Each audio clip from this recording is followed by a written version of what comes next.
Buenos días, apreciados hermanos, amigos que nos ven. Eh, un feliz inicio de semana es mi deseo y oración en esta mañana. Y estamos, Lección número número 11, morando en la tierra ya. Ya eh, la conquista, pues, quedaban algunas tierras todavía que conquistar, pero ya prácticamente lo principal ya se había logrado. Y haciendo un poco de recordatorio de lo del día de ayer, pues las dos tribus y media que quedaron al otro lado del Jordán, pues recibieron la orden de regresar a sus hogares, a sus familias, como bien se nos explicaba el día de ayer. Eh, Pasaron un buen tiempo alejados de su familia y como bien decía el hermano, en guerra.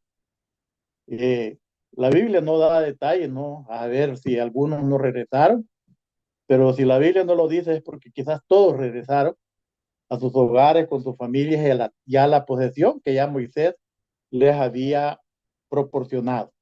Un dato interesante es que ellos eligieron esa tierra porque era una tierra, vamos a decir así, apropiada como para la ganadería.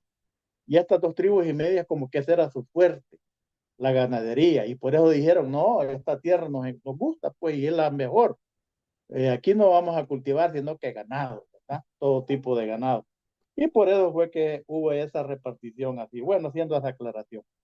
Para hoy día, lunes 8 de diciembre, mis apreciados hermanos, nos toca un tema muy interesante, aprender una lección muchas lecciones se pueden aprender, pero una principalmente eh, que vamos a aprender en esta mañana tiene que ver con las acusaciones. Y así es el tópico para esta mañana, acusaciones. Y para entrar en detalle, pues ahí donde se encuentra, yo le invito que incline su rostro y oremos a nuestro Padre Celestial. Señor, te agradecemos este tiempo para poder meditar en sus consejos. Abre nuestro entendimiento, que el consejo recibir en esta mañana sea de bendición, que lo podamos aplicar también en nuestras vidas, compartirlo con aquellos que no lo conocen, Señor, y hacer acusaciones. Así que quede con nosotros, bendiga su palabra y acompáñanos. Es nuestro ruego y nuestra súplica en los méritos de Cristo Jesús. Amén. Muy bien, la lectura está en el capítulo 22 de Josué. Recuerda que estamos terminando ya el libro de Josué y el tema, pues, lecciones de Josué sobre la fe, ¿verdad?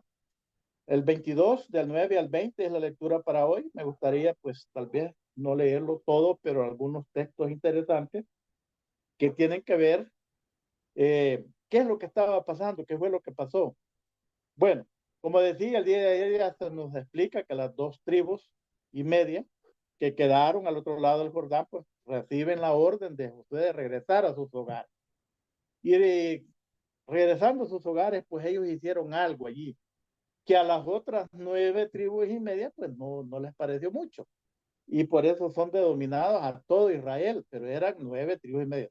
Acuérdense que eran 12 y habían dos y media del otro lado del Jordán, pues, y todo era Israel. Entonces sucede algo interesante ahí. Leo Josué 22, del 9 en adelante, y dice él de la siguiente manera. Mi versión en esta mañana, así dice. Y los rubenitas, dice, y los gaditas y la media tribu de Manasés se despidieron, dice, de los otros israelitas en Silo, que está en Canaán, para volver a Galaad, a la tierra de su posesión que habían adquirido según la palabra del Señor por medio de Moisés. Versículo 10. Al llegar a Gilgal, junto al Jordán, que está en Canaán, los de Rubén, los de Gad y la media tribu de Manasés edificaron allí un altar de grandioso aspecto, gran altar. Así lo describe la Biblia. Ahora viene eh, la otra parte de Israel, me imagino, se dieron cuenta de este altar y por eso el versículo 11 dice de la siguiente manera. Los otros israelitas oyeron que los de Rubén, los de Gad y la media tribu de Manasés habían edificado un altar frente a Canaán, cerca del Jordán, del lado de Israel. Cuando los israelitas supieron, toda la congregación se juntó en Silo para ir a pelear contra ellos, contra sus mismos hermanos. Esa fue la primera reacción.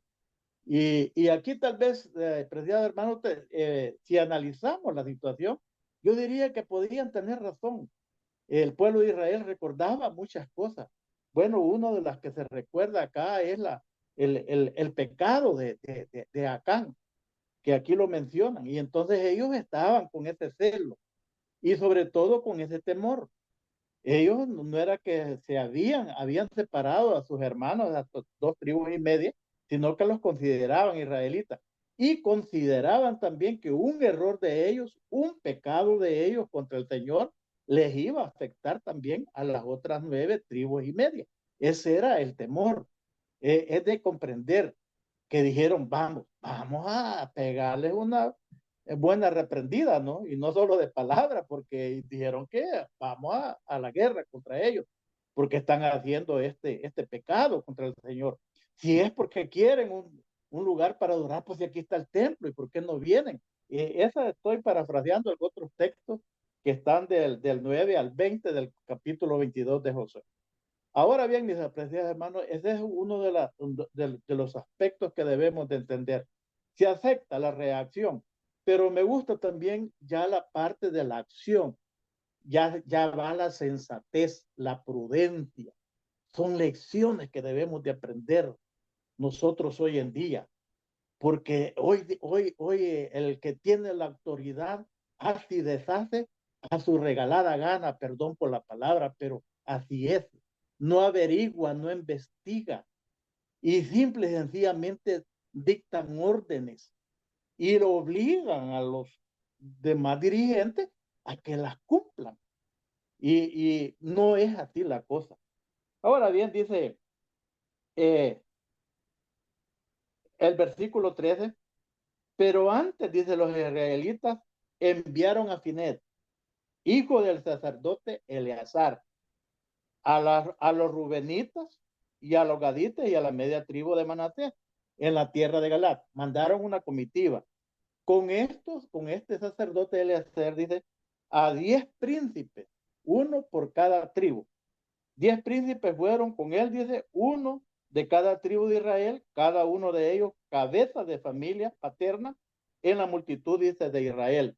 Y estos fueron a los rubenitas y a los gaditas y a la media tribu de Manasés en Galaad y les dijeron, preguntan, versículo 16, toda la congregación de Israel, ¿cuál era toda la congregación de Israel? 9 tribus y media, porque eran 2 y media las que estaban allá.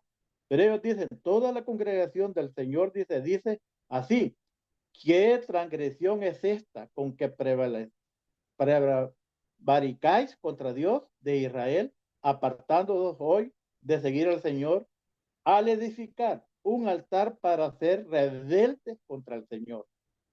No ha sido suficiente la maldad, dice, de peor. Recuerdan otras experiencias, ¿verdad? De la que aún no estamos limpios, dice, reconoce. Por lo cual, dice, vino la mortandad, dice, en la congregación del Señor. Si os apartáis de seguir al Señor, os rebeláis contra él, dice, y mañana se airara con toda la congregación de Israel, dice, el asunto es que ellos iban también a sufrir. Si os parece, dice, que la tierra de vuestra posesión es impura, vea, hermano, qué solución. Me llega, a mí me gusta esto. Dice que la posesión es impura, dice, pasaos a la tierra, dice, de la posesión del Señor, en la cual está, dice, el santuario del Señor. Y tomad posición entre nosotros, pero no os rebeléis contra el Señor, ni contra nosotros, edificando un altar, dice, además del altar del Señor, de nuestro Dios. Soluciones, hermano. Eso es lo que debemos de presentar, agotar ¿qué diríamos en nuestro caso? La plática, hacer entrar en razón, mostrar con evidencia el hecho, pues, de que si es un error el que están cometiendo, pues, hacérselo saber, mostrar con evidencia y darle una solución. No solo nuevamente pido perdón por la expresión, no solo dar el leñazo, como decimos en buen salvadoreño. No, debemos de dialogar, de hablar. Y si en ese diálogo, pues, la parte que está en el error no quiere entender, pues entonces hay otros, vamos a decir así, otros actos en los cuales, pues, se puede ir superando eso. Leo el último versículo, que es el 20, que dice: no cometió Acán. Le vuelven a recordar otro ejemplo. No cometió Acán, dice, de ser un pecado en las cosas destinadas a destrucción. Y vino la ira sobre todo la congregación de Israel. Y aquel hombre pereció, solo dice, en su iniquidad. Cuidado, hermano. Insisto, la preocupación de las 9 tribus y media era que ellos estuvieran en un pecado, en un error, y que ese pecado, ese error, no solo lo iban a sufrir las 2 tribus y media del otro lado del Jordán, sino que las 12 tribus de Israel, porque Israel era, para Dios era un solo pueblo, Israel. Estaban divididos en tribus, pero era un solo, ¿verdad? Por eso dice el autor de la lección, me gusta este párrafo al principio que dice, a diferencia del versículo 1, dice, en el que las tribus del lado oriental son dominadas, dice, de la manera habitual, rubenitas, gaditas y la media tribu de Manasés. Aquí se utiliza, dice, una expresión, dice, diferente.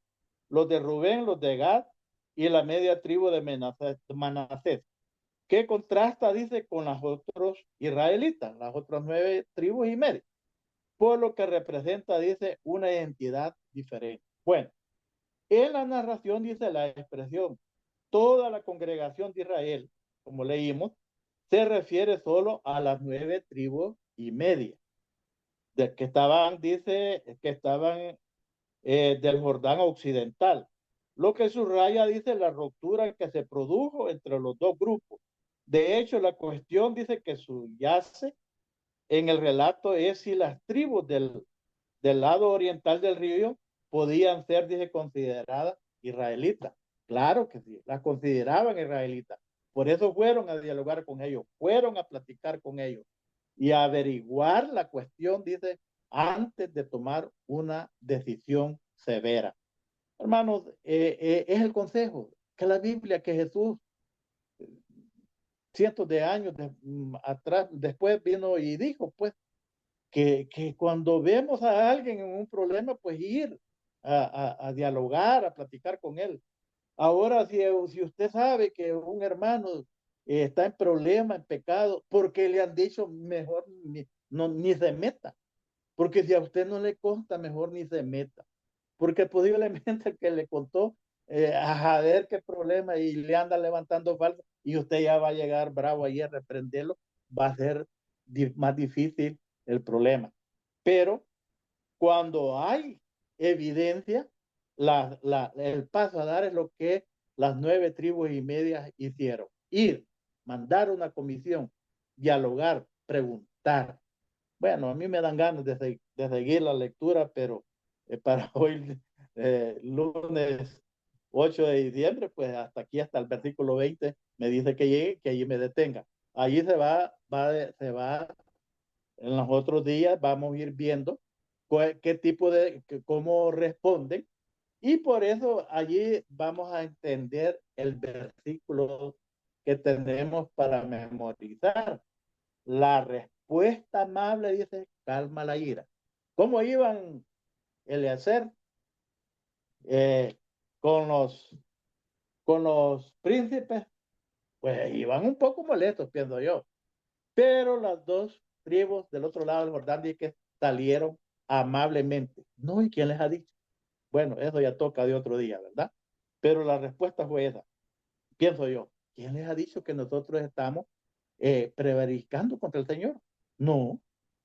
Y vamos a encontrar la respuesta. Pero dice, la respuesta amable calma la ira, pero la agresiva, dice, provoca el enojo. ¿Qué tal si las 2 tribus y media les salen? Bueno, ¿y ustedes qué? ¿Qué tienen que ver con nosotros? y ustedes están del otro lado, ¿verdad? Y nosotros de este lado. Ya no tienen nada que ver con nosotros. Hubiera sido un problema serio. Gracias a Dios que no, ¿verdad?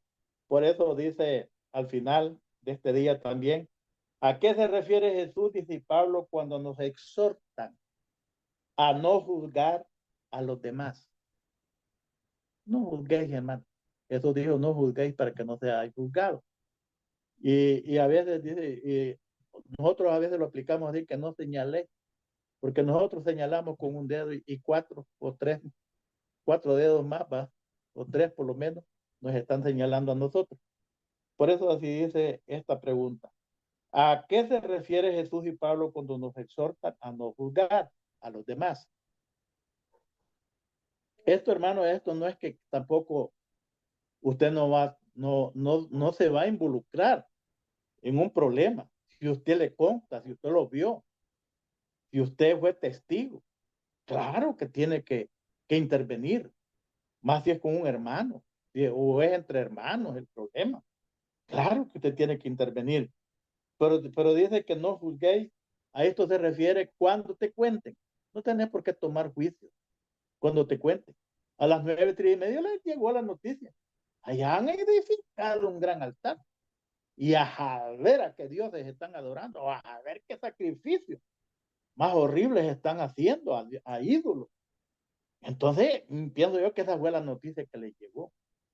Pero ahí viene la sensatez del verdadero Hijo de Dios. No, pues, a mí no me consta. Vamos a mandar una comisión creíble que traiga la verdad también, que no vaya a venir con mentiras, ¿verdad? Y, y, y vamos a averiguar esto y vamos a ver qué solución le damos. La solución, bueno, si la tierra no les parece bien, pasen con nosotros, hombre, ya les vamos a dar posesión. Mire qué bonito fuera que así actuáramos en la iglesia, ¿verdad? Que lleváramos una solución. Pero a veces solo llegamos a criticar y a exigirle al hermano que está en el problema y no le llevamos una solución. O ni siquiera, mucho menos nos comprometemos, hermano, estoy dispuesto a ayudarte. Si en algo te puedo servir, ¿verdad? Sigue diciendo la pregunta de reflexión. ¿Por qué es tan fácil arribar, dice, a conclusiones, oiga bien, erróneas acerca de las motivaciones, dice, de otras personas? ¿Tenés duda? Mejor preguntar. Yo soy de ese concepto, que dice que es mejor preguntar. Bueno, dicen que el que pregunta es porque no sabe. Pues yo prefiero pasar una vez por ignorante y no toda la vida de ignorante. Hay dudas, hay que preguntar. Hermano, ¿cómo está esto? ¿Cuál es la realidad? ¿Qué es lo que pasa? A eso es lo que la palabra de Dios nos manda. Cuidado con las acusaciones, hermano. Y no solo te dejes ir porque no es que el pastor dijo o el anciano dice. No, no, si el chambre puede estar también en el pastor, en el anciano o en cualquier dirigente. No, cuidado. Cerciorate primero de las acusaciones y de que Dios te dé sabiduría e inteligencia y que si vas a intervenir en el pleito o en el conflicto, lo que sea, pues que sea con la bendición de Dios y con la prudencia de un verdadero hijo de Dios, para llevar soluciones para honra y gloria de Dios, no para estar allí favoreciendo a un bando, ¿verdad? Y acabémonos el otro bando. No, soluciones para beneficio del pueblo de Dios, en este caso para beneficio de la iglesia. Que Dios les bendiga en esta mañana, en mi deseo y oración.